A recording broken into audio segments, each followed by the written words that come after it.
నమస్కారం కేసీటీవీ వార్తలకు స్వాగతం. ముందుగా ముఖ్యాంశాలు.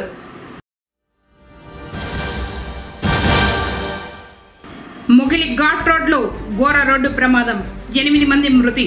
ఘటనా స్థలానికి చేరుకున్న జిల్లా కలెక్టర్ మరియు ఎస్పీ.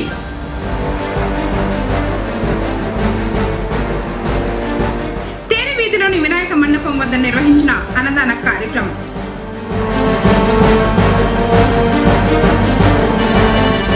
విద్యార్థులకు రక్తహీనత పరీక్షలు.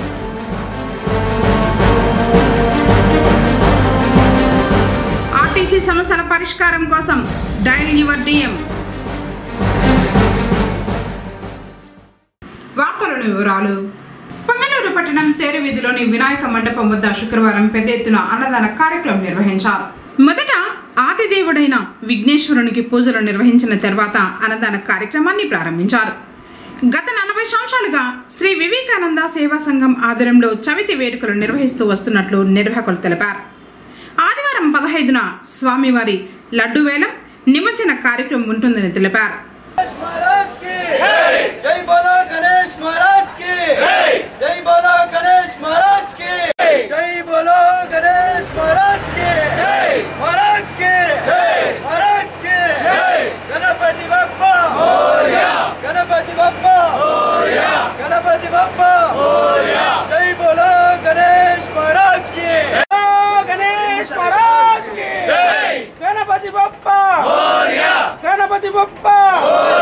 गणपति बप्पा जय बोलो गणेश महाराज की जय बोलो गणेश महाराज की जय बोलो गणेश महाराज की जय गणपति बप्पा गणपति बप्पा गणपति बप्पा गणपति बप्पा जय बोलो गणेश महाराज की जय बोलो गणेश महाराज की जय.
పొంగనూరు పట్టణంలో తేరు వీధిలో గత 40 సంవత్సరాలుగా శ్రీ వివేకానంద సేవా సంఘం ఆధ్వర్యంలో నిర్వహిస్తున్న గణేష్ ఉత్సవాలు ఈ సంవత్సరం కూడా అంగరంగ వైభవంగా జరుగుతున్నాయి.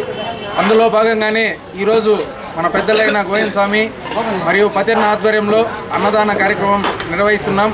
దీనికి సహకరించిన తేరు వీధి వ్యాపారస్తులందరికీ ముందుగా వివేకానంద సేవా సంఘం తరఫున కృతజ్ఞతలు తెలియజేస్తూ, అలాగే ఏ కార్యంలో అయినా విఘ్నాలు తొలగించే వినాయకుని పండుగని తేరు వీధిలో ప్రజలు హిందూ ముస్లిం అనే భావం లేకుండా అందరూ కలిసి మెలిసిగా అంగిళ్ళ వాళ్ళందరూ కలిసి వ్యాపారస్తులందరూ కలిసి ఈ కార్యక్రమాన్ని నిర్వహిస్తున్నాం.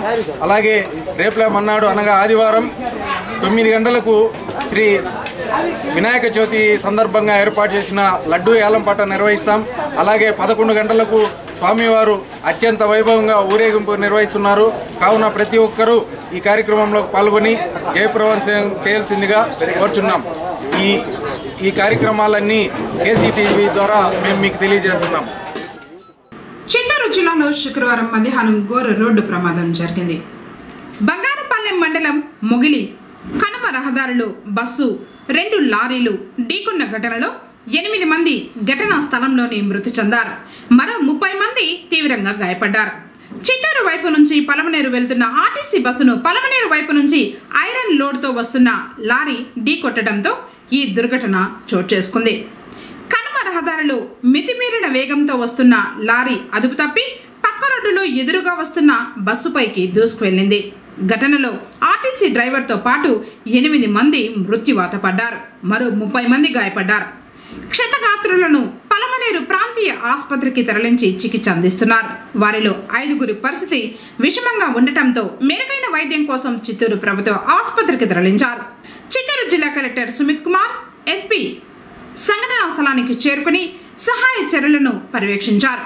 మొగిలి కనుమ రహదారిలో జరిగిన రోడ్డు ప్రమాదంలో 8 మంది మృతి చెందడంపై ముఖ్యమంత్రి నారా చంద్రబాబు నాయుడు దిగ్భ్రాంతి వ్యక్తం చేశారు. ఈ ఘటనపై ఆరా తీసిన సీఎం సహాయక చర్యలు, బాధితులకు అందుతున్న వైద్య సాయంపై అధికారులను అడిగి తెలుసుకున్నారు. క్షతగాత్రులకు మెరుగైన వైద్యం అందించాలని ఆదేశించారు. బాధిత కుటుంబాలను ప్రభుత్వం ఆదుకుంటుందని ముఖ్యమంత్రి హామీ ఇచ్చారు.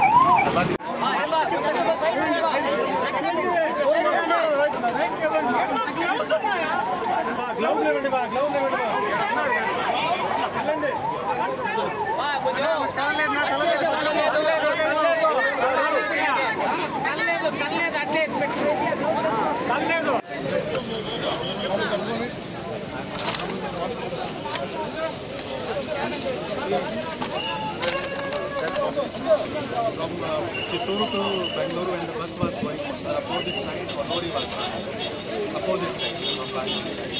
It lose control at the turn and then again directly it crossed the median, central median and hit the bus. And the impact was so high, sir. There was one more lorry was coming behind. So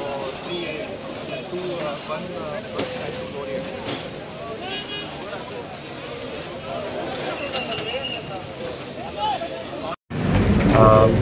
ఈరోజు బంగారుపాలెం మండలం మొగిలి village, మొగిలి ఘాట్ పక్కన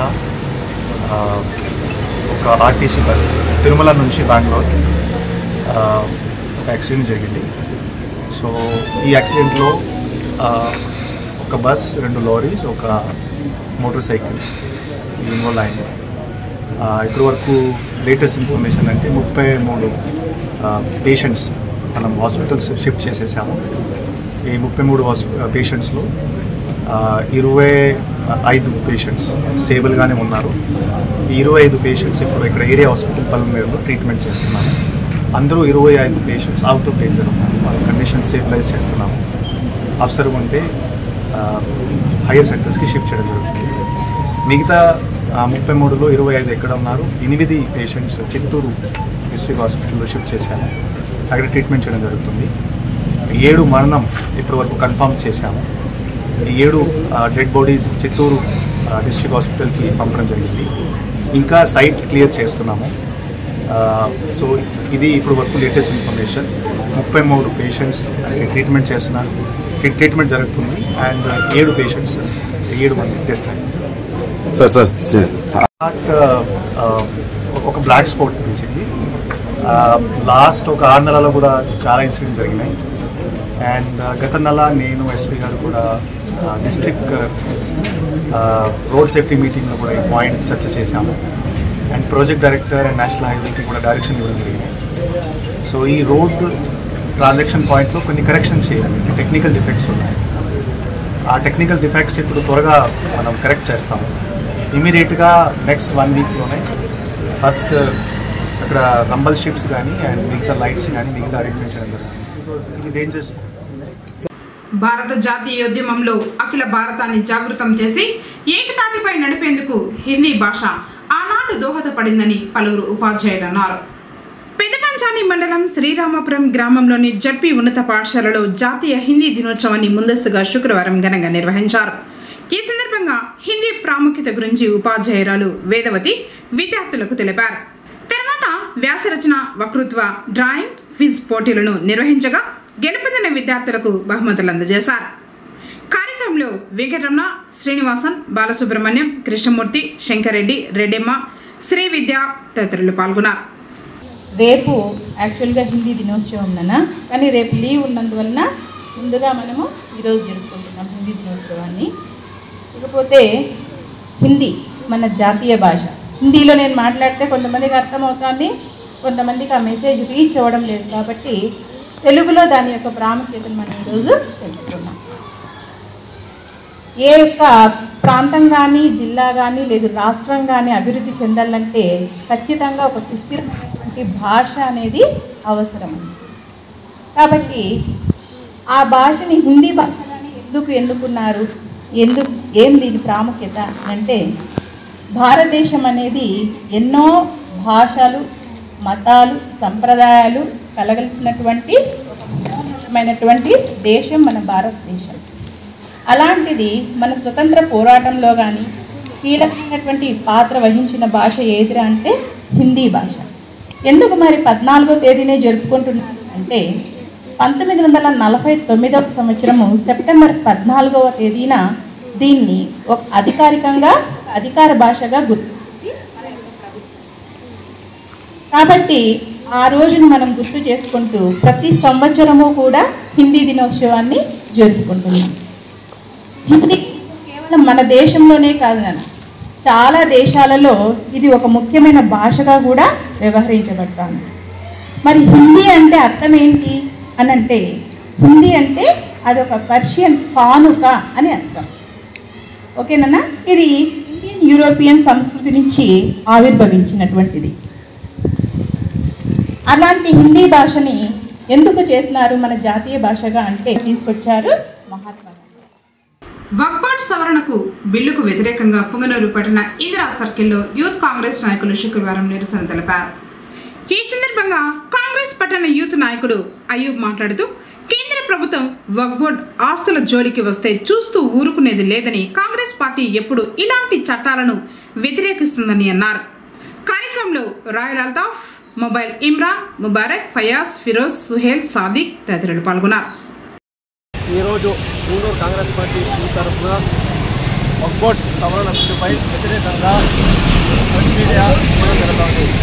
BJP ప్రభుత్వంలో రాగానే ముస్లింలపై నల్ల చట్టాలు తెచ్చి UCC, NRC, 3 తలాక్, 370 ఇలాంటివి తెచ్చి ముస్లింల మనోభావాలను దెబ్బతిన్నట్లు చేస్తున్నారు.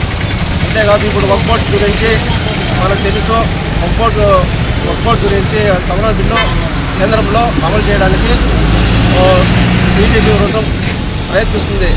కానీ అది చల్లదు. ఎందుకంటే ఆడ ఇండియా కూటమి చాలా బలంగా ఉంది. కాంగ్రెస్ పార్టీ కూడా వక్ఫ్ బోర్డు గురించి సంపూర్ణ మద్దతు ఇస్తూ ఉన్నది. అందుకు మనము ఈరోజు కాంగ్రెస్ పార్టీ తరఫున గుంటూరులో వక్ఫ్ బోర్డు బిల్లుని తీవ్రంగా ఖండిస్తున్నాము. జై కాంగ్రెస్, జై రాహుల్, జై షర్మిలమ్మ. పెదపంచాని మండలం అప్పినపల్లి జిల్లా పరిషత్ ఉన్నత పాఠశాల విద్యార్థులు శుక్రవారం పాల డైరీని సందర్శించారు. పాల నుండి తయారు చేసే ఉత్పత్తుల గురించి తెలుసుకున్నారు. భవిష్యత్తులో విద్యార్థులు శాస్త్రవేత్తలుగా, పారిశ్రామికవేత్తలుగా ఎదగడానికి ఇలాంటి డైరీలను సందర్శించడం ఉపయోగకరమని జీవశాస్త్ర ఉపాధ్యాయుడు వెంకటేశ్వరరెడ్డి అన్నారు. సహకరించిన పాల డైరీ యాజమాన్యానికి ఈ సందర్భంగా ఆయన కృతజ్ఞతలు తెలిపారు. సో మీరు పిల్లలు కూడా ఎలా ఉండాలంటే చెట్టు లాగా ఉండాలి. చిన్న విత్తనం ఇప్పుడు మీరు ఎదిగి 10 మందికి నీడనివ్వాలి. అది ఉద్యోగం చేయొచ్చు, లేదు ఒక ఇండస్ట్రీని స్థాపించవచ్చు. సో దానికోసమే మీకు ఇప్పుడు ఇక్కడ విత్తనాలు నాటుతున్నాం. ఈ విత్తనాలు నాటి మీరు మహావృక్షాలు అయ్యి మీతో పాటు ఉన్నటువంటి మీ స్నేహితులకు కావచ్చు, మీ చిన్నోళ్ళకి కావచ్చు, ఊర్లో వాళ్ళకి కావచ్చు ఉపాధి అవకాశాలు కల్పించాలి. మన పారిశ్రామిక వ్యవస్థ అభివృద్ధి చెందింది. అలానే ఇంకా రాబోయే తరాల్లో మీకు 20 yearsలో మీరందరూ ఒక మేనేజర్లు గానో, ఒక టీచర్లు, లాయర్లు, డాక్టర్లు అయ్యి మీరు వల్ల 10 మందికి ఉపాధి అవకాశాలు కల్పిస్తారని ఆకాంక్షిస్తూ మిమ్మల్ని ఆశీర్వదిస్తూ ఆర్టీసీ అందిస్తున్న కార్గో సేవలు, రవాణా సేవల్లో సమస్యల పరిష్కారం కోసం డైల్ యువర్ డిఎం కార్యక్రమాన్ని నిర్వహించినట్లు Punganur RTC depot manager Sudhakar అయ్య తెలిపారు. శుక్రవారం పొంగనూరు డిపోలో ఉదయం 11 నుంచి 12 గంటల వరకు ఫోన్ ద్వారా ఫిర్యాదులు స్వీకరించారు.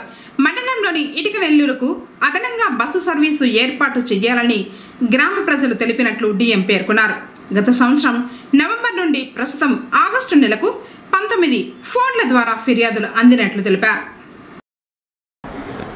మన పొంగనూరు డిపో నుండి ప్రతి నెలలో కూడా 10వ తారీఖు 1 నుంచి 10వ తారీఖు మధ్య డైల్ యువర్ డిఎం అనే వినూత్న ప్రోగ్రామ్ని ఏపీఎస్ఆర్టీసీ ప్రారంభించబడింది. దీనిలో ఏంటంటే ప్రజలందరూ కూడా తమ యొక్క సలహాలు, సూచనలు, అట్లాగే ఫిర్యాదులు ఏదన్నా కూడా ఏపీఎస్ఆర్టీసీ పొంగనూరు డిపో పరిధిలో దాని డిఎం గారి నంబర్కి ప్రతి చెప్పిన రిలవెంట్ డేట్లలో మీరు కానీ చెప్పగలిగితే దాని సమస్యలు పరిష్కరించేదానికి లేదా ప్రజల యొక్క కోరికలు తీర్చేదానికి సాధ్యమైనంత వరకు ఏపీఎస్ఆర్టీసీ కృషి చేస్తుంది. కాబట్టి అందరూ కూడా ఈ యొక్క వినూత్న కార్యక్రమంలో పాల్గొనాల్సిందిగా కోరుతున్నాము. అట్లాగే ఈ యొక్క కార్యక్రమం గత సంవత్సరం నవంబర్ నుండి ప్రారంభించబడింది. ఇప్పటి వరకు మన పొంగనూరు డిపోలో 19 ఫిర్యాదులు అయితేనేమి, సూచనలు, సలహాలు, లేకపోతే వారి యొక్క అవసరాలు, మా ఊర్లకి పల్లెటూరు మామూలు మారుమూల పల్లెలు కూడా బస్ సర్వీసులు పెట్టాలని, లేకపోతే అదనపు ట్రిప్పులు నడపాలనేది కోరికలు ప్రజలు తెలియజేయడం జరిగింది. సాధ్యమైనంత వరకు వాటిని మేము తీర్చగలిగినాము. ఇంకా కొంతమంది ఏం చేశారంటే ఈ కార్గో పార్సల్ సర్వీసులకు సంబంధించి కూడా చాలా సూచనలు, సలహాలు ఇవ్వడం జరిగింది. వాటిని కూడా మేము పాటించినాము. కాబట్టి ప్రజలు, విద్యావంతులు, మేధావులు కూడా ఇలాంటి సలహాలు, సూచనలు ఎప్పటికప్పుడు మా పొంగనూరు డిపోకి మేము తెలిపిన డేట్లలో డిఎం గారికి ఫోన్ ద్వారా తెలిపినట్లయితే మేము సాధ్యమైనంత వరకు వాటిని సాధ్యమైనంత పరిష్కరించి అట్లాగే ఈ సంస్థ అభివృద్ధికి మీరందరూ కూడా ఈ డిపో తరఫున మీరు సహకరిస్తారని కోరుకుంటూ మేము కేసీకే టీవీ ద్వారా కూడా మేమందరూ కూడా తెలపడం జరుగుతుంది. అట్లాగే పలానా డేట్లో 2-3 రోజుల ముందుగానే ఈ కార్యక్రమం ఏ డేట్లో జరగబడుతుంది, ఏ సమయము, ఎక్కడ అనేది కూడా తెలుపుతాము. అలాంటి వేదికను మీరు ఆసరాగా చేసుకుని మీ యొక్క అమూల్యమైన సలహాలు, సూచనలు, అభిప్రాయాలు మన ఆర్టీసీ పొంగనూరు డిపో అభివృద్ధికి తోడ్పడాలని కోరుకుంటున్నాము. మీకందరూ కూడా ధన్యవాదాలు. విద్యార్థుల్లో రక్తహీనతను అధిగమించి ఆరోగ్యవంతులుగా తీర్చిదిద్దాలనే లక్ష్యంతో రాష్ట్ర ప్రభుత్వం రక్త నిర్ధారణ పరీక్షలు నిర్వహించాలని వైద్య ఆరోగ్య శాఖ వారికి ఆదేశించింది. ఈ క్రమంలోనే శుక్రవారం పొంగనూరు పట్టణం కొత్త ఇండ్లు మున్సిపల్ ఉన్నత పాఠశాలలో ఏఎన్ఎం హేమలత, ఆశా వర్కర్ లలిత విద్యార్థులకు రక్త పరీక్షలు చేశారు. వారిలో రక్తహీనత గల విద్యార్థులను గుర్తించి ఐరన్ టాబ్లెట్లను అందించారు. అలాగే తీసుకోవాల్సిన పౌష్టికాహారంపై అవగాహన కల్పించారు. రక్త పరీక్షలు పాఠశాల ప్రధాన ఉపాధ్యాయులు సుబ్రహ్మణ్యం పర్యవేక్షణలో జరిగాయి.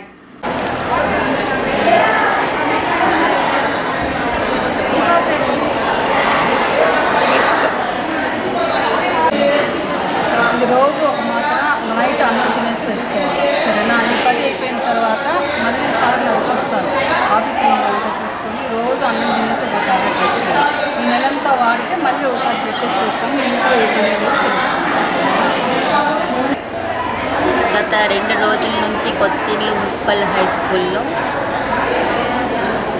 బ్లడ్ టెస్ట్ చేస్తున్నారు. పిల్లలు అనీమిక్గా ఉన్నారా, ఆరోగ్యంగా ఉన్నారా? ఎందుకంటే నేటి బాలలే రేపటి పౌరులు. ఈరోజు వాళ్ళు ఆరోగ్యంగా ఉంటే మన భారతదేశం అంతా ఆరోగ్యంగా ఉండి ముందుకు వెళ్ళొచ్చు. కాబట్టి వాళ్ళు అనీమిక్గా ఉన్నారంటే వాళ్ళు బాల్యమంతా వాళ్ళు జ్వరాలతోనూ, తర్వాత ఆరోగ్యం సరిగా లేకుండా హాస్పిటల్స్ ఖర్చుకే సరిపోతుంది. కాబట్టి మన పిల్లలు ఇటువంటి దురావస్థలో లేకుండా బాగా ఆరోగ్యంగా ఉండి వాళ్ళు బాగా చదువుకొని పై స్థాయిలో చేరేదానికి మన ఆంధ్రప్రదేశ్ గవర్నమెంట్ వాళ్ళకి ఫోలిక్ యాసిడ్స్ ప్రతి థర్స్డే ఫోలిక్ యాసిడ్స్ ఇచ్చి అనీమియా లేకుండా ఐరన్ బాగా ఉండి బ్లడ్ బాగా ఉండేదానికి దోహదం చేస్తున్నారు.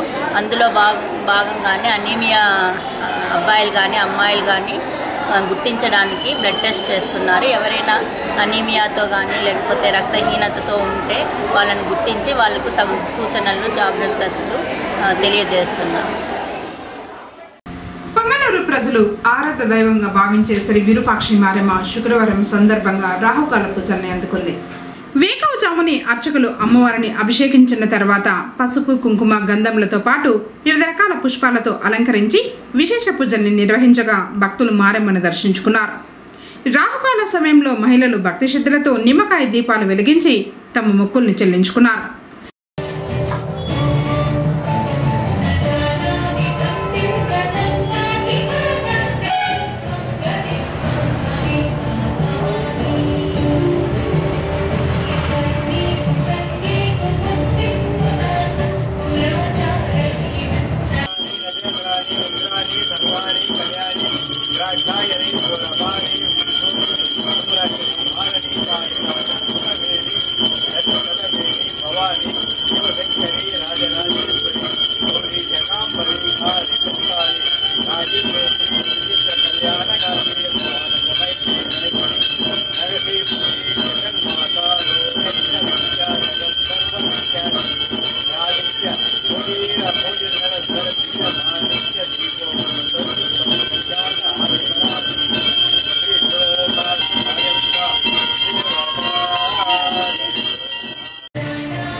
నూతనంగా నిర్మించిన శ్రీ సుగుటూరు గంగమ్మ దేవాలయంలో విశేష పూజల్ని భక్తులు నిర్వహించారు.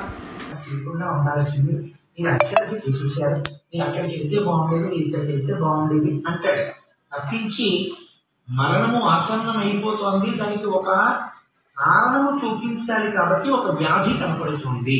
కాబట్టి 1,000,000 మంది వైద్యులు కూడి వచ్చిన కానీ మరణమైంది వ్యాధి మానుకోలేదు. ఈ శరీరం వెళ్ళిపోవడానికి మూట సర్దేసుకుంటుంది. కాబట్టి ఇది ఈశ్వర సంకల్పము. కాబట్టి శరీరమును దొల్ల చేయడానికి ఈశ్వరుడు రోగమును పంపించాడు. పొంగనూరు శుభారాం ప్రభుత్వ డిగ్రీ కళాశాలలో హిందీ అధ్యాపకురాలు స్రవంతి హిందీ దినోత్సవాన్ని ఘనంగా నిర్వహించారు. కళాశాల principal Rajasekhar, vice principal Srinivas మరియు అధ్యాపక బృందం పాల్గొన్నారు. కళాశాల ప్రిన్సిపల్ హిందీ భాష ప్రాముఖ్యతను విద్యార్థులకు చక్కగా వివరించారు. హిందీ రాష్ట్ర భాష మరియు రాజ్ భాష అని ప్రపంచంలో అత్యధికంగా మాట్లాడే భాషల్లో హిందీ ముందంజలో ఉందని వైస్ ప్రిన్సిపల్ వివరించారు. 1949 సెప్టెంబర్ 14న హిందీని అధికార భాషగా ప్రకటించారు. రాజేంద్ర సింహ అనే వ్యక్తి ఇందుకు ఎంతగానో కృషి చేశారు. ఆయన జన్మదినాన్ని సెప్టెంబర్ 14 హిందీ దినోత్సవంగా జరుపుకుంటున్నాం. అలాగే హిందీ నేర్చుకోవడం వల్ల రైల్వేస్, బ్యాంకింగ్, ఆర్మీ, నేవీ ఇలా వివిధ రంగాల్లో ఉద్యోగ అవకాశాలు లభిస్తాయని, హిందీ భాష విశిష్టతను మరియు హిందీ సాహిత్యానికి సంబంధించిన విషయాలను కబీర్ దాస్, తులసీదాస్ వంటి కవులు వారు రచించిన కొన్ని పద్యాలు, వాటి భావార్థాలు మొదలగు విషయాలు హిందీ అధ్యాపకురాలు స్రవంతి వివరించారు. వివిధ రకాల పోటీలను నిర్వహించి విద్యార్థులకు బహుమతులు ప్రదానం చేశారు. విద్యార్థులు ఉత్సాహంగా ఈ కార్యక్రమంలో పాల్గొన్నారు. గణనాథుని విగ్రహ నిమజ్జనాలు పొంగనూరులో శుక్రవారం వైభవంగా జరిగాయి. కొత్త ఇండ్లు, కొత్తపేట ప్రాంతాలలో ఏర్పాటు చేసిన బొచ్చ గణపయ్యలను నిమజ్జనానికి తరలించారు.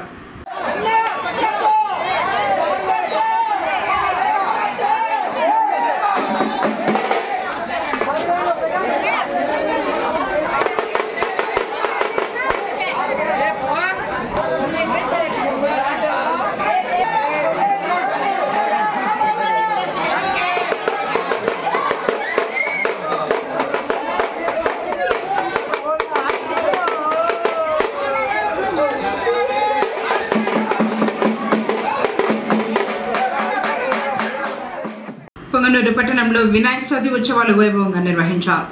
గురువారం సాయంత్రం పుష్పయాగం ఘనంగా నిర్వహించారు. అర్చకులు స్వామివారికి పుష్పాలతో అర్చన నిర్వహించారు. వీధివాసులందరూ కలిసి వివిధ పుష్పాలు తెచ్చి స్వామివారికి సమర్పించారు. మండపం ముందు కోలాటాలు, రామకోటి వివిధ కార్యక్రమాలు నిర్వహించారు. అనంతరం ఉత్సవ కమిటీ వారు భక్తులకు తీర్థ ప్రసాదాలను అందజేశారు.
వార్తలు ముగించే ముందు ముఖ్యాంశాలు మరోసారి.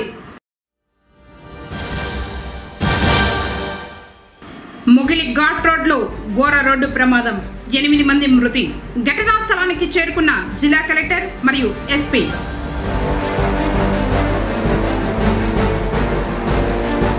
తేరు వీధిలోని వినాయక మండపం వద్ద నిర్వహించిన అన్నదాన కార్యక్రమం.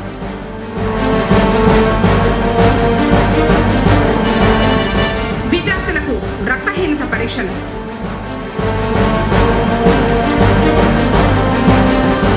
ఆర్టీసీ సమస్యల పరిష్కారం కోసం డయల్ యువర్ డిఎం.